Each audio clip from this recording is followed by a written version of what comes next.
जास्त काही बोलणार नाही. विद्यार्थी मित्रांनो, तुम्ही बराच वेळ झाला इथं बसलेला आहात, त्यामुळे आम्ही काही जास्त बोलणार नाही. आजच्या सन्माननीय व्यासपीठ आणि व्यासपीठावरील विराजमान आदरणीय व्यक्ती आणि आपण सर्वजण विद्यार्थी मित्रांनो, आज भारतीय संस्कृतीचे जनक लोकमान्य टिळक यांची पुण्यतिथी तसेच अण्णाभाऊ साठे यांचा जन्मदिवस आज विद्यार्थी मित्रांनो 1 ऑगस्ट इसवी सन 1920 ते 18 जुलै इसवी सन 1969 या कालखंडामध्ये होऊन गेलेलं थोर व्यक्तिमत्व म्हणजे तुकाराम भाऊराव साठे. तुकाराम भाऊ साठे यांच्याबद्दल सांगत असताना विद्यार्थी मित्रांनो, दिनांक 29 जुलै 2026 म्हणजे 2 दिवसाखालीच महाराष्ट्र शासनाचा एक जी.आर. निघालेला आहे. जे काही उच्च शिक्षण, उच्च व तंत्र शिक्षण हा जो काही महाराष्ट्र शासनाचा जो काही विभाग आहे त्या विभागामार्फत एक परिपत्रक जारी करण्यात आलेलं आहे विद्यार्थी मित्रांनो. आणि ते परिपत्रक असं आहे ज्याप्रमाणे आपण 15 ऑक्टोबर हा जो काही दिवस आहे हा दिवस आपण काय म्हणून साजरा करतो विद्यार्थी मित्रांनो? भारतातील जागतिक कीर्तीचे थोर व्यक्तिमत्व, जे जागतिक कीर्तीचे वैज्ञानिक म्हणून ज्यांचा उल्लेख केला जातो, तसेच भारताचे राष्ट्रपती म्हणून त्यांनी बराच काळ कार्य केलेलं आहे असे थोर वैज्ञानिक डॉक्टर ए.पी.जे. अब्दुल कलाम यांचा जन्मदिवस म्हणजे 15 ऑक्टोबर हा दिवस आपण वाचन प्रेरणा दिन म्हणून साजरा करतो विद्यार्थी मित्रांनो. आणि त्याचप्रमाणे लोकशाहीर अण्णाभाऊ साठे यांचा जो काही जन्मदिवस आहे हा जन्मदिवस लेखन प्रेरणा दिन म्हणून साजरा करावा असं शालेय शिक्षण म्हणजे उच्च शिक्षण व तंत्र हा जो काही विभाग आहे या विभागामार्फत हे परिपत्रक जारी करण्यात आलेलं आहे. आणि कालच आमची मासिक सहविचार सभा झाली आणि त्या सहविचार सभेमध्ये सुद्धा असं ठरलं विद्यार्थी मित्रांनो, म्हणजे जी काही आपली सहल गेलेली होती मागच्या काही दिवसामध्ये, त्या ठिकाणी त्यांनी जे काही त्यांना निदर्शनास आलं त्याप्रमाणे ज्या काही सुधारणा आपल्या प्रशालेमध्ये करायच्या आहेत त्या सुधारणेमध्ये प्रत्येक दिवशी जो काही आपला सकाळचा जो काही तास असतो जागा तासिका, त्या जागा तासिकेमध्ये म्हणजे प्रत्येक वर्गाला एक दिवस जे काही आपल्या विद्यालयामध्ये ग्रंथालय आहे त्या ग्रंथालयामधील जे काही पुस्तकं आहेत त्या पुस्तकं वाचनासाठी तुम्हाला दिले जाणार आहेत. आणि ते पुस्तक वाचल्यानंतर त्या तासामध्ये जे काही पुस्तक असेल, मग कोणत्याही लेखकाचं असो कोणत्याही साहित्यिकाचं असो, त्या पुस्तकामध्ये तुम्ही काय वाचला हे आपल्याला थोडक्यामध्ये आपल्याला काय लिहायचे विद्यार्थी मित्रांनो, त्याचा सार लिहायचा आहे. आणि तुम्ही लिहिलेला जो काही सार किंवा तुमचं जे काही मत आहे ते मत या ठिकाणी आपल्या ग्रंथालयाच्या मार्फत ते काय केलं जाणार आहे विद्यार्थी मित्रांनो, जतन केलं जाणार आहे आणि ते संग्रहित ठेवलं जाणार आहे.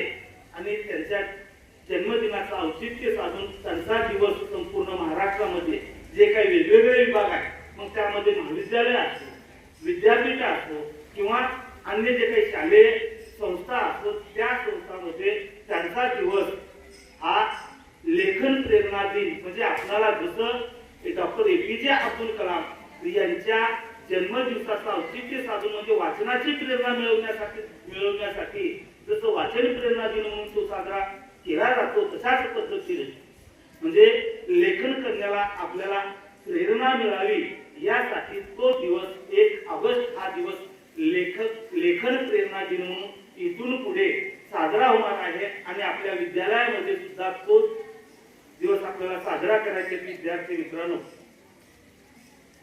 तुकाराम भाऊ साठे यांच्याबद्दल बोलायचं म्हटलं तर विद्यार्थी मित्रांनो, मी काही जास्त वेळ बोलणार नाही, फक्त 2 मिनिटांमध्ये त्यांचं जे काही साहित्य आहे या साहित्याबद्दल मी तुम्हाला बोलणार आहे. जी काही भारतीय जाती व्यवस्था आहे ही जाती व्यवस्था केवळ सामाजिक किंवा सांस्कृतिक विभागणी नसून जो काही श्रमिक वर्ग आहे या श्रमिकांना कायम स्वरूपी अधीन ठेवणारी नवीन ही जी काही रचना आहे विद्यार्थी मित्रांनो, आणि अशी जी काही श्रमिकांना अधीन ठेवणारी याची जाणीव लोकशाहीर अण्णाभाऊ साठे यांना होती विद्यार्थी मित्रांनो. आणि या सामाजिक तत्व जो काही चिंतक आहे, या सामाजिक तत्वचिंतकाच्या आजच्या जयंती निमित्त त्यांनी जे काही साहित्य लेखन केलेलं आहे, त्या साहित्यामध्ये जवळपास त्यांनी बऱ्याच विद्यार्थ्यांनी त्यांच्या साहित्याबद्दल किंवा त्यांच्याबद्दल बोललेला आहे विद्यार्थी मित्रांनो.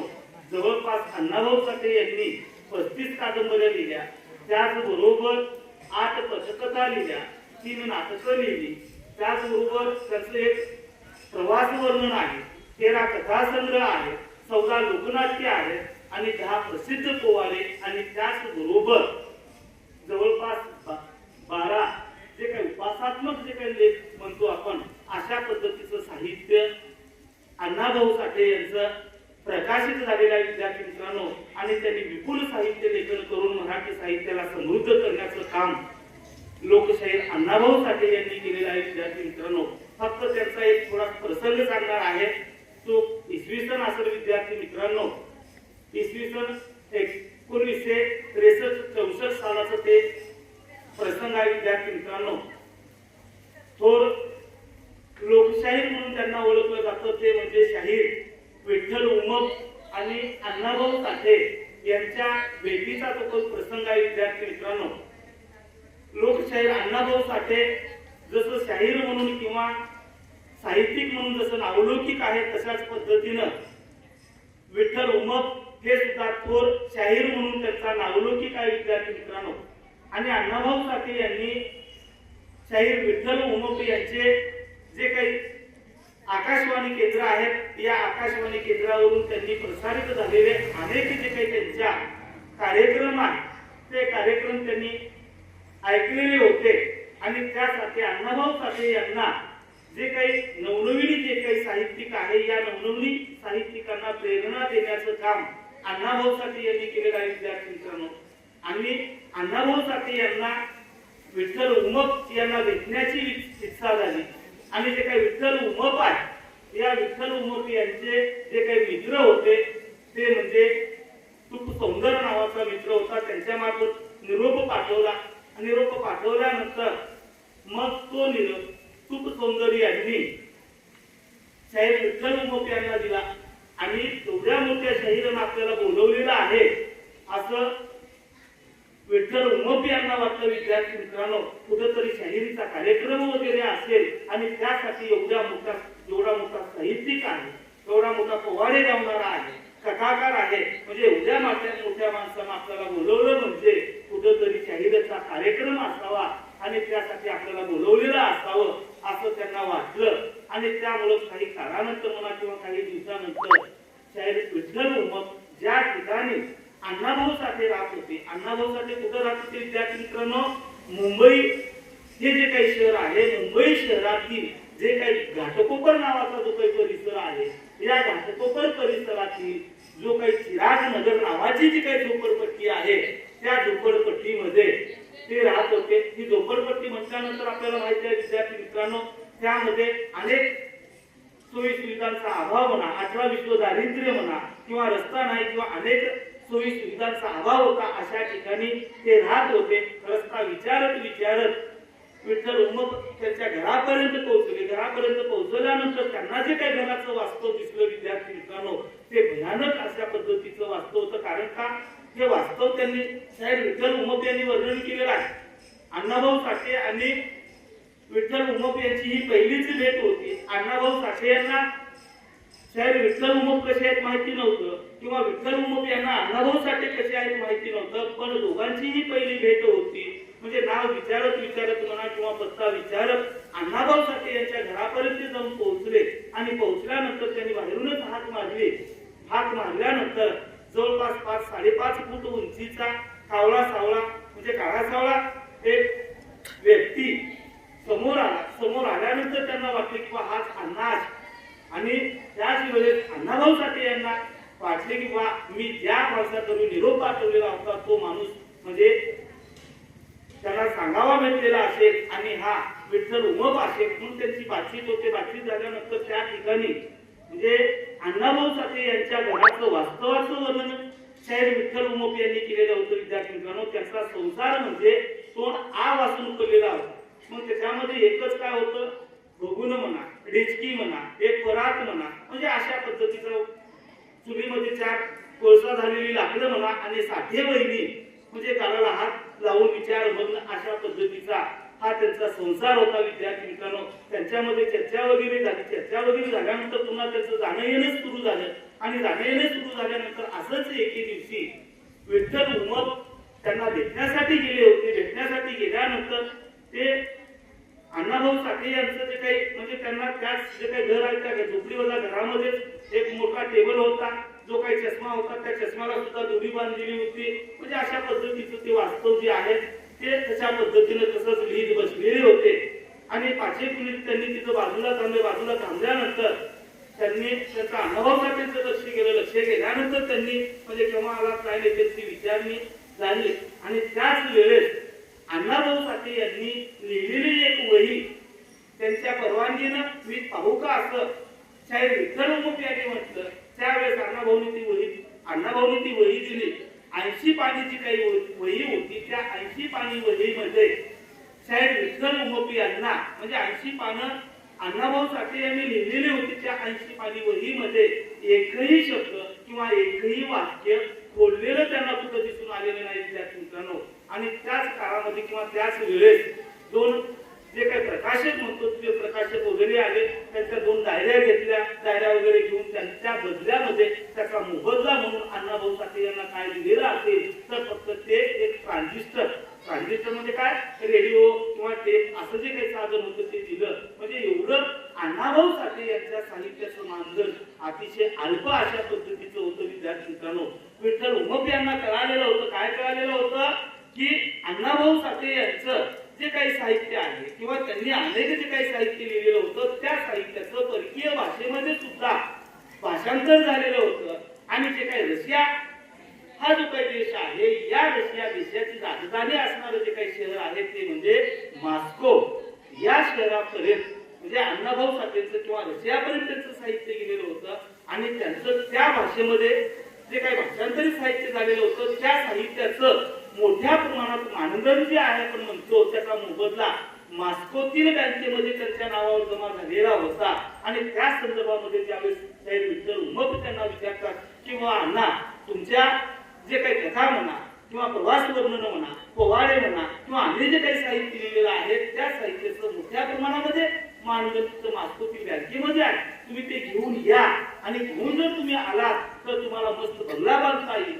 त्याचबरोबर बंगला बांधल्यानंतर सगळ्या सुखसोयी म्हणा, बसण्यासाठी टेबल म्हणा, टेबलावर फुलदाणी म्हणा, लेखनासाठी सुरेख लेखण्या म्हणा, अशा पद्धतीचा सरंजाम तुम्हाला मिळेल असं विठ्ठल उमप यांनी त्यांना म्हटलं. त्यावेळेस अण्णाभाऊ साठे यांनी त्यांना म्हटलं की बाबा एवढे जर साधनं मला मिळाली तर जे काही मी हे जे काही गोरगरीब लोक आहेत किंवा जो काही दीनदलित समाज आहे या दीनदलितांचं जे काही वास्तव मी जे काही आता पोटतिडकीनं किंवा त्यांच्यामध्ये राहून लिहू शकतो हे तेवढे सुख मला मिळाल्यानंतर मी लिहू शकत नाही अशा पद्धतीने त्यांनी सांगितलं. आणि माझं जे काही मॉस्कोत मध्ये असणारं जे काही मानधन आहे ते तिथंच राहू दे अशा पद्धतीने त्यांना सांगितलं. विद्यार्थी मित्रांनो, मी एवढंच या ठिकाणी शाहीर विठ्ठल उमप आणि अण्णाभाऊ साठे यांच्या भेटीचा प्रसंग या ठिकाणी सांगून माझ्या विचारांना पूर्णविराम देतो.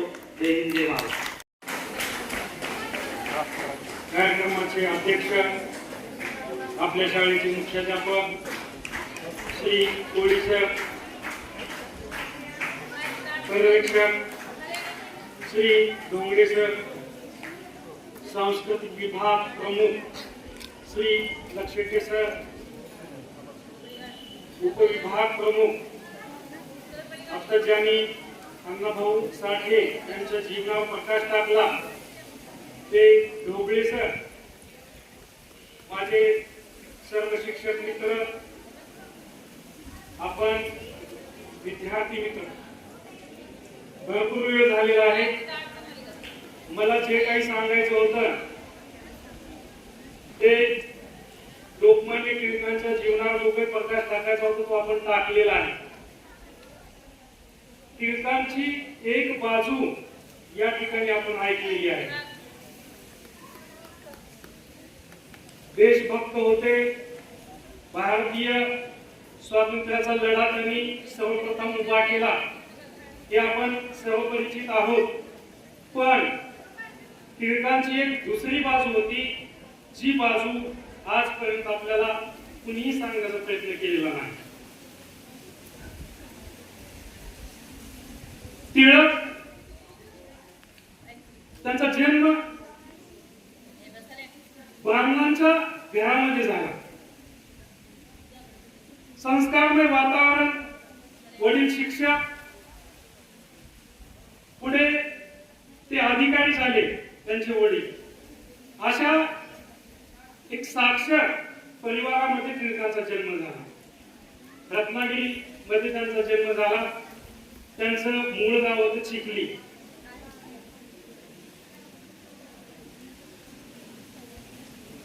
त्यांनी आपल्या राजकीय कारकिर्दीमध्ये इंग्रजांचा विरोध केला हे खरं आहे, पण एक बाजू त्यांची आपल्याला पाहिजे आहे ती म्हणजे सामाजिक सुधारणा किंवा सामाजिक त्या काळाची जी चळवळ होती त्यांना टिळकांनी विरोध केला.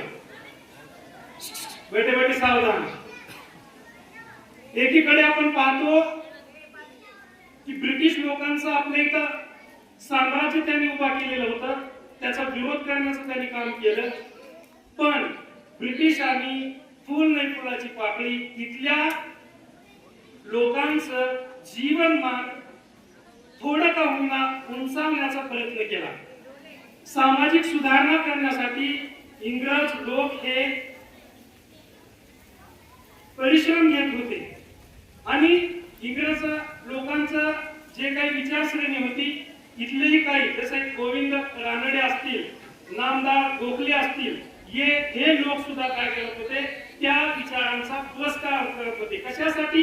फक्त भारतात समाज सुधारणा व्हावी यासाठी. पण टिळकांनी याचा विरोध केला. त्या काळामध्ये 35 किंवा 65 वर्षाचा व्यक्ती ज्याला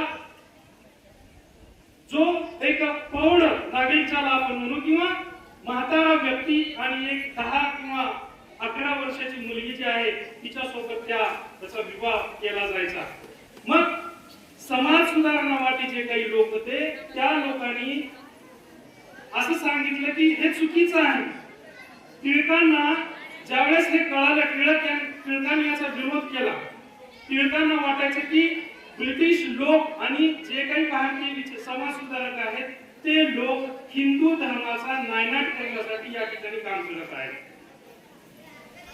याच्या पुढे जाऊन जर सांगायचं झालं तर टिळका ज्यावेळेस पुण्यामध्ये प्लेगची साथ आली, इकडे लक्ष द्या,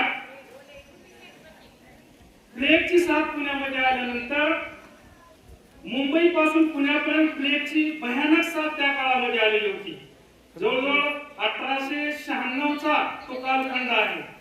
या कालखंडामध्ये इंग्रजांनी त्या काळात आपलेच भारतीय सैनिक जे आहेत ते इंग्रज राजवटीमध्ये काम करत होते. मग इंग्रजांनी असा निर्णय घेतला की प्लेगची साथ जर आपल्याला समूळ नष्ट करायची असेल तर अशा वेळेस आपल्याला काय करावं लागेल, फवारणी करावं लागेल. प्लेगची साथ कशामुळे होत असेल तर त्या काळामध्ये उंदरांची संख्या अधिक झाल्यामुळं लोकांना प्लेगची लागण व्हायची, वेगवेगळ्या ठिकाणी गाठी यायच्या आणि तो व्यक्ती काही कालांतरानं दगावायचा.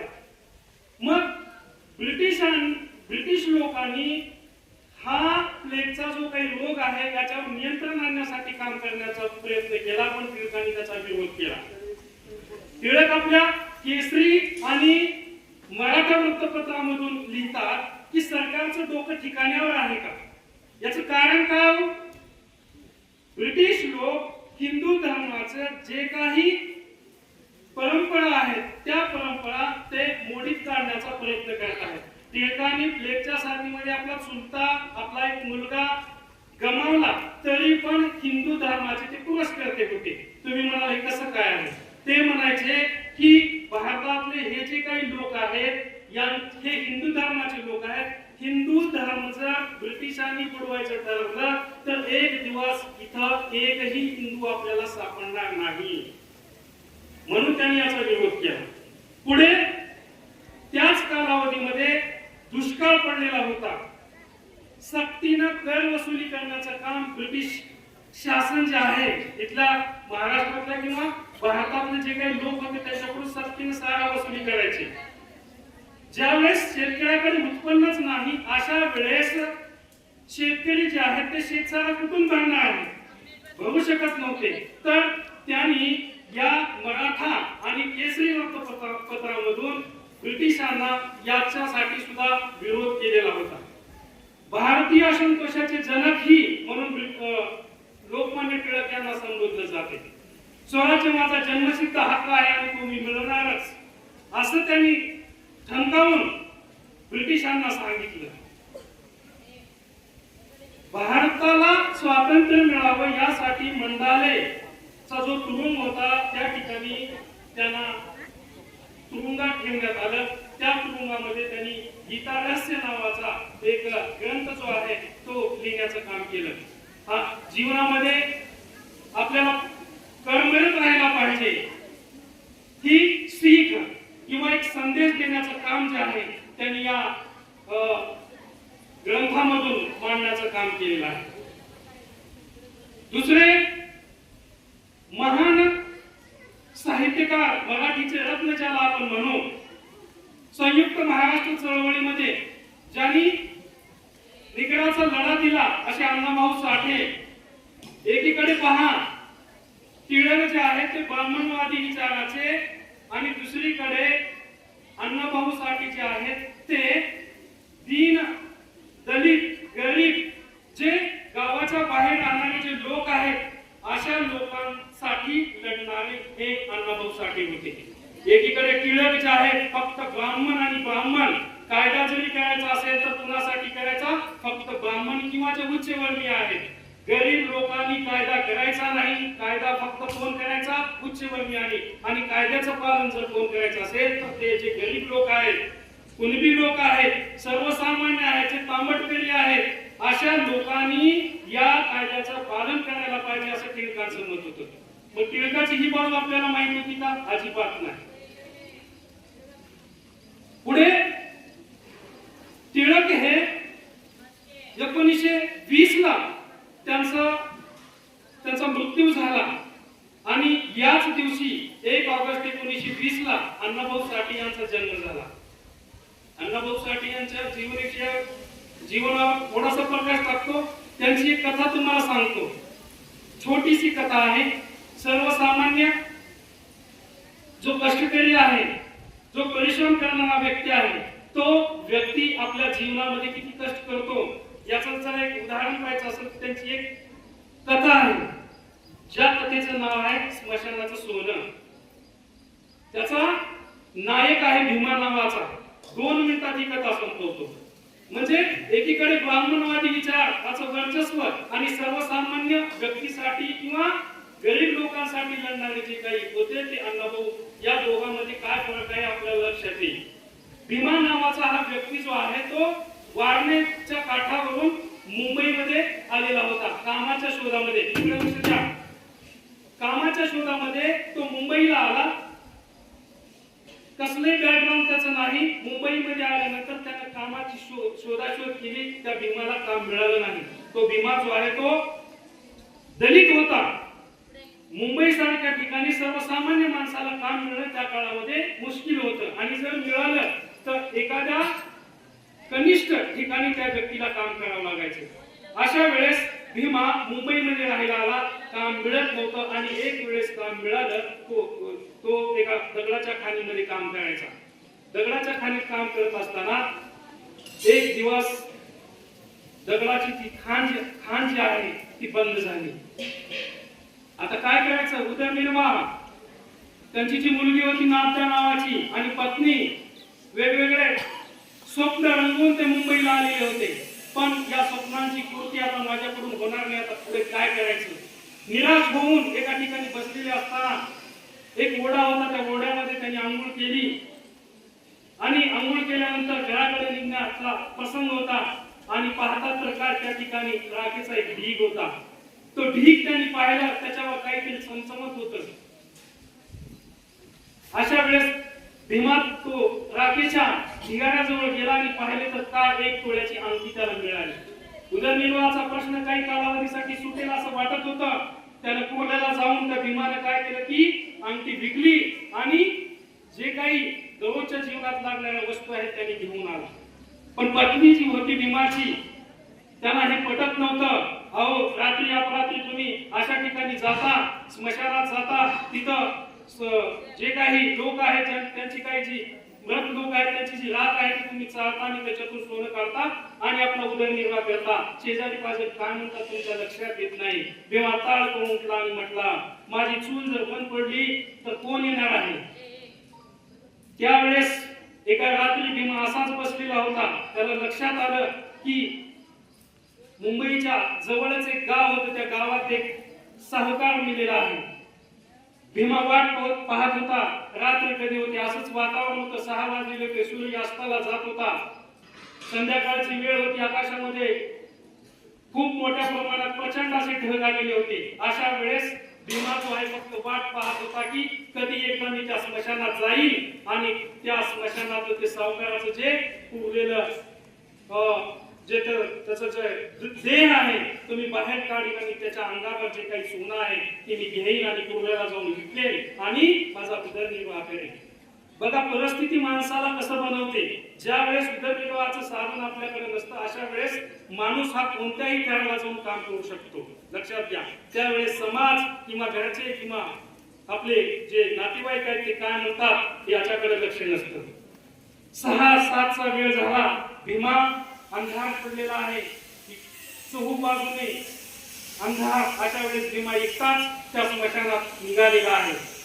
कोल्याची कुई कुई आवाज ऐकू येत होता, घुबड जे आहे भूतकाळत होतं। अशा भयानक माहोल मध्ये भीमा जो आहे त्या स्मशानाकडे निघालेला आहे। पोटाची खळगी भरण्यासाठी माणसाला काय करावं लागतं हे भीमाकडून प्रत्येकाने शिकायला पाहिजे। अण्णाभाऊने आपल्या जीवनामध्ये जे काही अनुभवलं ते त्यांचा फकीराची कादंबरी आहे किंवा स्मशानातील सोनं जे आहे त्याच्यामधून आपल्याला पाहता येईल। भीमा पुढे जसं सरकतोय आकाशामध्ये वीज चमकत आहे। काही वेळापूर्वीच तिथं कोले जे होते तिथं बसलेले होते। ज्या ठिकाणी या सावकाराला पुरलेलं होतं त्या ठिकाणी भीमा जो आहे तो कसा बसा गेला। कोल्हे जे आहे त्याच्यामधला एक मोठा कोल्हा जो आहे तो भीमावर तुटून पडला। भीमाच्या शरीराचा लचका तोडून तो पुढे निघून गेला। दुसरेही जे काही कोल्हे होते ते भीमावर आक्रमण करण्याचा प्रयत्न करत होते। अशा वेळेस भीमाने कसं तरी आपल्या हातातली पहाड जी आहे लोखंडाची त्या कोल्ह्यांना वेगळं केलं आणि ती गोर जी ज्याला म्हणतो आपण ज्या ठिकाणी मृत व्यक्तीला पुरवलं जाते त्या ठिकाणी त्या गोरला तो उतरण्याचं काम करत होता। कोल्याचा हा जो काही आवाज आहे तो शेजारी ज्या ठिकाणचा सावकार होता तिथल्या लोकांना असं कळालं की कोणीतरी किंवा कोल्हे जे आहेत ते सावकाराचं प्रेत जे आहे ते काढण्याचा प्रयत्न करत आहेत। अशा वेळेस भीमानं त्या ठिकाणी ती गोर जी आहे ती उकरली आणि त्याच्यामधून त्या प्रेताच्या जो हा भाग आहे त्याच्यामध्ये आपले दोन्ही हात घालून त्याला बाहेर काढण्याचा